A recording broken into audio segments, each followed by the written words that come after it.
నా పేరు నాగూరువలి చిలకలూరిపేట నుంచి మాట్లాడుతున్నాను. ఈరోజు టాపిక్ ఏంటంటే ఎప్పుడు తప్పుగా అంచనా వేయకండి. మీ కమ్యూనికేషన్ నైపుణ్యాలను మెరుగుపరచడం నుండి మరింత ఓపెన్ మైండెడ్ దృక్పథాన్ని అభివృద్ధి చేయటం వరకు ఈ ఆడియోలో మేము అన్నింటినీ కవర్ చేశాము. మీరు మరింత సమాచారంతో నిర్ణయాలు తీసుకోవడం మరియు మీ లక్ష్యాలను సాధించడం ఎలా ప్రారంభించవచ్చో తెలుసుకోవడానికి ఈ ఆడియో చివరి వరకు వినండి. మీరు ఎప్పుడైనా ఎవరినైనా చూసిన వెంటనే వారి గురించి అభిప్రాయాన్ని ఏర్పరచుకుంటున్నారా? అయితే ఇది మనందరికీ సర్వసాధారణంగా ఉంది. అయితే అది పూర్తిగా తప్పని మీకు తెలుసా? ఉదాహరణకు, బాగా అరిగిపోయిన చెప్పులు ధరించిన ఒక స్త్రీ ఒక వీధిలో దారిన పోయే ప్రతి వాళ్లతో మాట్లాడుతూ కనిపించింది. అయితే ఆమె ఒక స్వచ్ఛంద సేవా సంస్థ నుండి అవసరమైన వారికి సహాయం చేయడానికి వచ్చిందని మీకు తెలుసా? కేఫ్లో ఒక వ్యక్తి ఒంటరిగా కూర్చొని ఉన్నాడు. అతను ఏమీ మాట్లాడకుండా మౌనంగా ఏదో ఆలోచించుకుంటూ సిగ్గుపడుతూ కనిపించాడు. అయితే ఆయన ఒక నవలా రచయిత అని మీకు తెలుసా?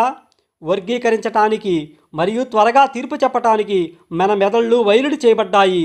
అయితే ఆ క్షణికావేశాలు అపార్థాలకు దారితీస్తాయి, అవకాశాలు కోల్పోవటానికి కారణమవుతాయి.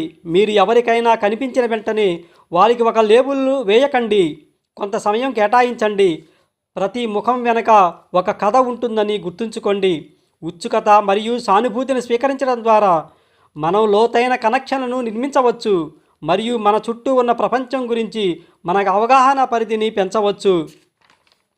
కాబట్టి మీరు చూసిన వెంటనే ఎప్పుడూ తప్పుగా అంచనా వేయకండి. సాధారణంగా ఈ వ్యక్తి నెట్వర్క్ మార్కెటింగ్కి చేస్తాడా లేదా చెయ్యడా అని మనం ముందే ఊహించుకుంటాము. మన మనసులో అనుకున్న దాని ప్రకారం వ్యక్తులను అంచనా వేస్తాము.